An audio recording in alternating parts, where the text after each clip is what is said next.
Hey guys, it's Ryan here with HobbiesofaMan once again, and today we're going to be doing another kind of end of the year top 5, which is the best comic books of 2023 that I read. So these are books that I read in 2023, not that they came out in 2023. Like I said, it is my top 5 comic books that I read this year. So number 5 is Gun Honey / God Country. I couldn't really decide which one was here. I would really put my foot down and say maybe it should be God Country because I've read Gun Honey before. I read it last year, and this year I only reread it. So it is not necessarily fitting the criteria of my list, right? The only criteria being I read it in 2023. However, because I've read this before, I can kind of exclude it since I know that it's good because I've already read it twice in the span of 2 years, right? So let's go and immediately change my answer here. Number 5, top 5 is God Country. This is a book by Donny Cates, who does a phenomenal job, and I really do hope that he's healing and doing well because he had an accident, and this accident actually robbed him of his memory for a while, and he's had a lot of rough a big rough time trying to get back into the swing of things, and I really hope for the best for him. But God Country is a phenomenal story. It's about fatherhood and dealing with, age and dealing with sacrifice and, your duty to your family and stuff like that. And it's just very, very good. I find it to be wonderful.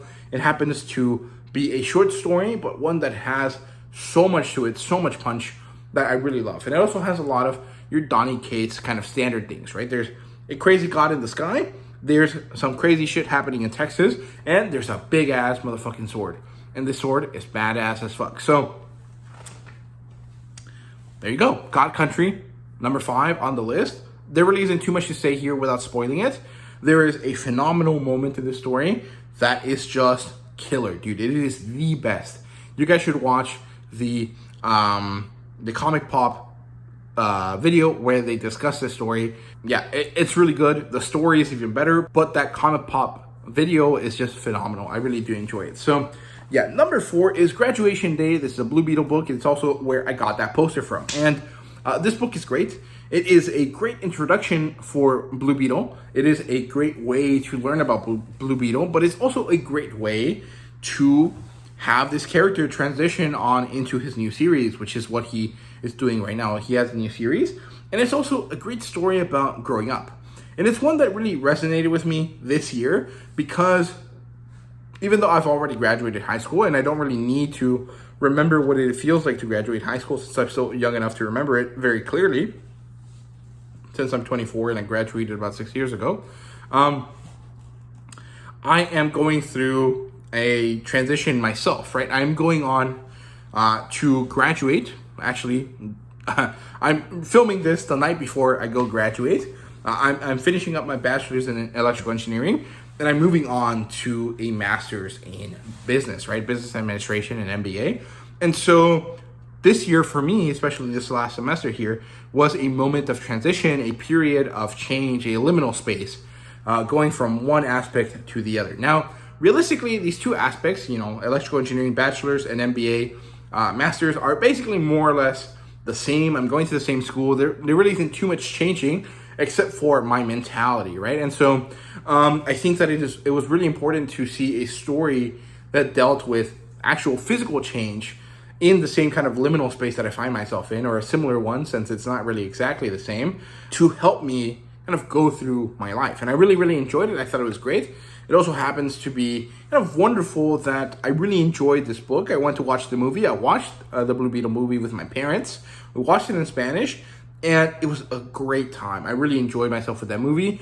It really tied in with the Graduation Day book. It also tied in with my life. So I really, really loved my experience with Blue Beetle, and that's why it's number 4.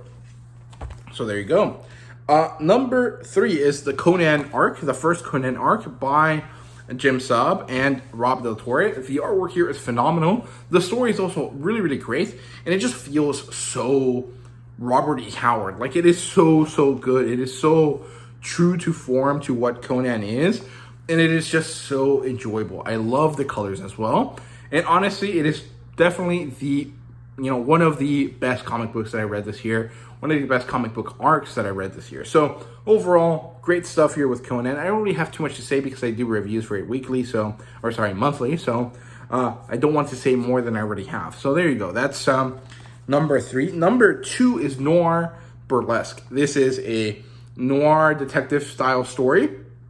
It's by Enrico Marini, and it recently released. So there's a lot of recency bias attached to this one specifically, but it's just so good. It is phenomenal. It is in black and white with the only color being red, and it is used so effectively. It is wonderful. I really, really love how this kind of works out. So Noir Burlesque is awesome. I love it. I think it's great. Enrico Marini's art style is phenomenal. It's so, attractive, and I really, really loved it. So there you go. That's number 2.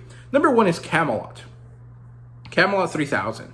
And this is because it's so cool. It's a science fantasy story. It's about Arthurian legend, and it's about, the future. And it's so cool. It's also really old, and it's also one of the first comic books that really delved into the kind of graphic novel style, and it managed to be really, really awesome. I love the artwork. It's very old-timey, but also old-timey in the way that is really exciting and really awesome, and not old-timey in the way that it's like ridiculous to look at. Like, it's not old-timey in the 90s way. It's old-timey in the 70s way, or 80s way, I think. And it's phenomenal. I love the artwork.